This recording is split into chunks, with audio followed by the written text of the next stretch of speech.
انسانوں کے نام افزار ریحان۔ مسیحی عبادت گاہوں اور گھروں پر حملے کیوں؟ جڑاں والا انگریز دور میں آباد ہونے والا شہر یا قصبہ ہے جو لائل پور یا فیصل آباد کی تحصیل ہے۔ یہ شیو پورہ، ننکانہ صاحب اور فیصل آباد کا ایک طرح سے سنگم ہے۔ قدیم دور میں یہاں کوئی کنواں تھا جس کے ساتھ بڑھ کا بڑا سا درخت اپنے گھنے سایہ کے ساتھ موجود تھا، جس کے نیچے مسافر آرام کرتے اور پانی پیتے۔ اس بڑھ کی چونکہ بڑی بڑی جڑیں تھیں جو اوپر بھی لٹک رہی ہوتی، اس نسبت سے اس آبادی کا نام جڑاں والا کھوہ سے جڑاں والا شہر بنا۔ ہمارا پنجابی لوک قصہ مرزا صاحبہ بھی اسی سرزمین سے متعلقہ ہے۔ اس سے بڑھ کر انگریز سرکار کے خلاف لڑنے والے معروف کریکٹر بھگت سنگھ کا بھی یہ شہر ہے۔ بھگت سنگھ کی حویلی اسی نام کے ساتھ آج بھی یہاں موجود ہے۔ بہت سے انڈین زائرین جو ننکانہ صاحب تشریف لاتے ہیں، ان میں سے کچھ ادھر کی یاترا کو بھی آتے ہیں۔ پارٹیشن سے قبل یہاں مسلمان ہی نہیں، مسیحیوں، ہندوؤں اور سکھوں کی بھی بڑی آبادیاں موجود تھیں۔ آج بھی یہاں مساجد کے ساتھ ساتھ چرچز، گردوارے اور مندر ملاحظہ کیے جا سکتے ہیں۔ جس طرح آج یہاں مسیحیوں کے گرجا گھروں پر حملے ہوئے ہیں، دسمبر 92 میں اسی طرح بابری مسجد کے ریفرنس سے مندروں پر بھی حملے ہوئے تھے۔ بالخصوص مین سٹی کے بڑے مندروں کو خاصا نقصان پہنچا تھا۔ آج جس طرح ہمیں 17 اگست ضیاء الحق کے کریش کی خبر دیتا ہے، اسی طرح 15 اگست اس خطے کے دردناک بٹوارے کے زخموں کو بھی کریرتا ہے۔ اسی روز ہماری مسائیگی میں افغانستان ایک مرتبہ پھر طالبانی جبر کے اندھیروں میں چلے گیا۔ تاریخی طور پر 16 اگست کو 1946 میں جناح کے ڈائریکٹ ایکشن ڈے کے طور پر بھی یاد کیا جاتا ہے، جو پورے خطہ ہند بالخصوص بنگالیوں پر قیامت صغریٰ بن کر ٹوٹا۔ اب البتہ اسے جڑاں والے کے مسیحیوں پر حملے کی حیثیت سے بھی یاد کیا جائے گا، جہاں ابتدائی رپورٹ کے مطابق 16 گرجا گھروں کو آگ لگائی گئی، جہاں نہ صرف 100 کے قریب بائبل یا انجیلوں کے نسخے جل گئے بلکہ دیگر مسیحی لٹریچر اور املاک کو بھی بھسم کر ڈالا گیا۔ ان کی مقدس صلیبیں توڑی گئیں اور پھر قبرستانوں میں پہنچ کر ان کی قبروں اور وہاں رکھی گئی اشیاء کو بھی جلایا گیا۔ مسیحی آبادیوں میں کتنے گھر لوٹے گئے اور کتنے جلائے گئے، ان کی تفاصیل سوشل میڈیا پر ملاحظہ کی جا سکتی ہیں۔ خدا کا شکر ہے کہ جب بلووں کی فضا بن رہی تھی، مساجد میں اعلانات کے بعد لوگ اکٹھے ہونا شروع ہوئے تو ان کی خبر مسیحی آبادیوں تک پہنچ گئی۔ یوں سیدنا عیسیٰ مسیح کے نام لیوا مرد و خواتین اپنی اور اپنے بال بچوں کی جانیں بچانے کے لیے فوری طور پر اپنے گھروں سے بھاگ نکلے۔ جس کو جہاں پناہ ملی وہیں جا چھپا۔ کچھ نے تو مضافاتی کھیتوں اور فصلوں میں رات گزاری۔ یوں ان مظلوموں کی جانیں تو بچ گئیں، البتہ گھر اجڑ گئے۔ ایک مسیحی روتے ہوئے بتا رہا تھا کہ یہ بٹوارے کا ہی منظر تھا۔ 47 کی پارٹیشن کے بہت سے دل خراش مناظر اس لیے عام لوگوں کی نظروں سے اوجھل رہ گئے کہ تب کیمروں کی اتنی دستیابی نہ تھی، جبکہ آج میڈیا میں ترقی کی وجہ سے نہ صرف لوگ بروقت باخبر ہونے پر بھاگ نکلنے میں کامیاب ہو گئے،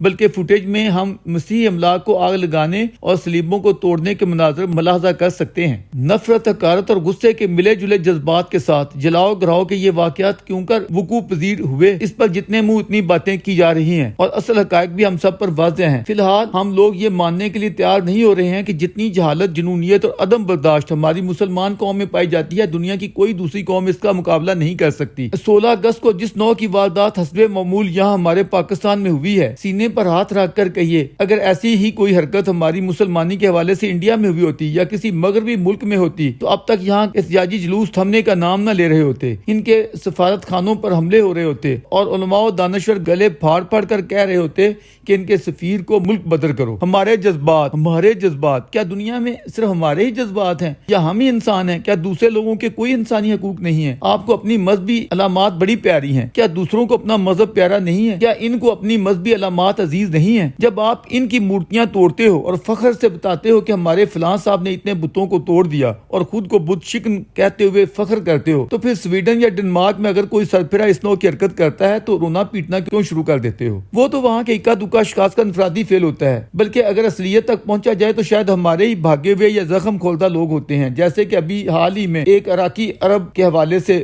ویڈیو سامنے آئی ہیں۔ یوں جتھوں کے جتھے وہاں قرآن جلانے کے لیے کب نکلے ہیں؟ آخر ہماری اس نوع کی روایتی مسلم سائیکی یا مسلم مائنڈ سیٹ کس نے تشکیل دے رکھا ہے، جو ذرا سا اعلان ہونے پر یوں بھڑک اٹھتا ہے، جو سامنے آئے اس کی ٹکا بوٹی کر دیتا ہے؟ اگر ان جنونی جتھوں کو آگے سے دوسرے مذاہب والے نہ مل پائیں تو یہ ذہن ان کے مقدسات کو رونتے ہوئے ذرا شرم محسوس نہیں کرتا، ان کے املاک کو لوٹ لیتا ہے یا جلا ڈالتا ہے، اور ان کو بھڑکاؤ بنانے والے خود پیچھے بیٹھے میٹھی میٹھی باتوں سے سب کو بہلا رہے ہوتے ہیں۔ کچھ آیات و حدیث کا ورد شروع کر دیتے ہیں کہ دیکھیں یہاں تو یہ لکھا ہوا ہے، لیکن جب بھڑکاؤ بنانا ہوتا ہے تب اس کے مزاد لکھا ہوا اس سے زیادہ کثرت کے ساتھ مل جاتا ہے۔ اس میٹھی گردان میں بھی سچار بنے یہ بھڑکاؤ لوگ کیا انداز اختیار کرتے ہیں؟ دیکھیں ہمارا دین تو اس کی اجازت نہیں دیتا، گویا مسلمان جو کچھ کرتے ہیں وہ دین سے اجازت یا پرمیشن لے کر کرتے ہیں، اور یہ کہ کوئی مسلمان اس نوع کی گری ہوئی حرکت کر ہی نہیں سکتا۔ سکتا تو پھر یہ حملہ آور کون لوگ ہیں؟ جواب ملتا ہے کہ یہ اصل میں ہمارے دین کے خلاف گہری سازش ہے۔ آج ہی کے جنگ میں کسی علامہ صاحب کی یہ ہیڈنگ ملاحظہ کی جا سکتی ہے کہ یہ پاکستان اور اسلام کو بدنام کرنے کی گہری سازش ہے۔ ظاہر ہے یہ یقیناً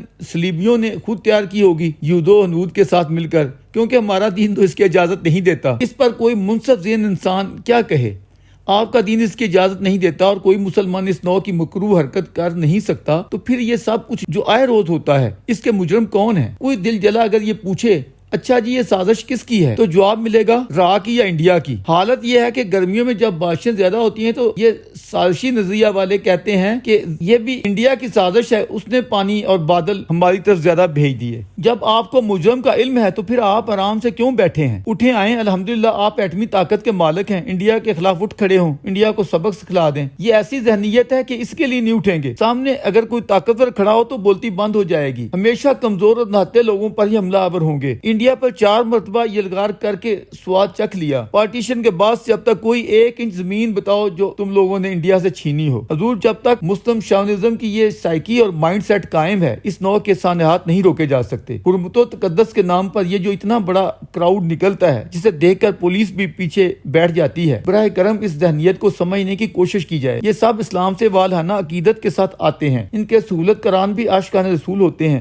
جب آپ اس حقیقت کو مان لیں گے تو پھر اس کے انسداد کا حل بھی نکل آئے گا اور وہ زیادہ مشکل نہیں ہے۔ 21ویں صدی میں پہنچ کر ہماری نوجوان نسل میں اتنا شعور آ جانا چاہیے کہ وہ اصلی زمانی اور انسانی حقائق کو سمجھنے کا ادراک حاصل کر لے، جنونیت اور شعور کے فرق کو پہچان لے، یہ سمجھ لے کہ پوری انسانیت قابل محبت ہے، مذہب کی حقیقت کیا ہے اور کچھ لوگ کس طرح اپنا الو سیدھا کرنے کے لیے مذہبی جذبات کو بطور نعرہ استعمال کرتے ہیں۔ انہیں یہ بھی معلوم ہوگا کہ انہیں اس سے کس طرح دیگر مفادات کے علاوہ لیڈری و قیادت کا تقدس بھی ملتا ہے۔ یہ لوگ اور کچھ نہیں پڑھ سکتے تو کم از کم UN ہیومن رائٹ چارٹر ہی پڑھ لیں۔ جو اتنی موٹی موٹی کتابیں حفظ کر سکتے ہیں ان کے لیے یہ چند صفحات کوئی لوڈ نہیں ہے۔ ہمارے نوجوان اپنی مساجد کے مولوی صاحبان سے مطالبہ کریں کہ ہمیں لمبے چوڑے بھاشن دینے کے بجائے ہمارے ساتھ سوالات اور جوابات کی نشست رکھا کریں۔ اگر کوئی مولوی کہتا ہے کہ دین میں عقل کا استعمال نہیں ہے تو اس کے ساتھ بحث کریں کہ انسان اور حیوان میں فرق تو عقل و شعور کی بنیاد پر ہے۔ درویش کی ساری زندگی ان کے ساتھ گزری ہے۔ یہ لوگ علم و عرفان سے فارغ اور عقل و شعور سے کھوکھلے ہیں، صرف جذبات بھڑکانا جانتے ہیں۔ ان سے ہمارے عام پڑھے لکھے انٹرنیٹ پر بیٹھے نوجوان کا نالج زیادہ ہوتا ہے، بشرط یہ کہ وہ عقیدت کی بجائے شعور کو استعمال میں لائے۔ کل ایک مولوی صاحب اپنے بھاری وزن کے ساتھ چرچ میں چلا رہے تھے کہ مسیحی گرجا گھروں پر حملوں سے میرے دین کی بدنامی ہو رہی ہے، میں تمام مسیحی برادری سے معافی مانگتا ہوں۔ کوئی اس سے یہ پوچھے کہ تو کس حیثیت سے یہ ڈرامے کر رہا ہے؟ اگر کوئی اس سے اتنا ہی پوچھ لے کہ کیا صلیب یا مورتیاں توڑنا تمہارے عقیدے کے مطابق گناہ ہے اور تمہارے بڑوں نے اگر یہ توڑی ہیں تو کیا تم ان کی مذمت کرتے ہو؟ کیا تم دیگر مذاہب والوں کو کافر و گمراہ یا جہنمی نہیں سمجھتے ہو؟ تو اس کا نشہ وہیں اتر جائے گا۔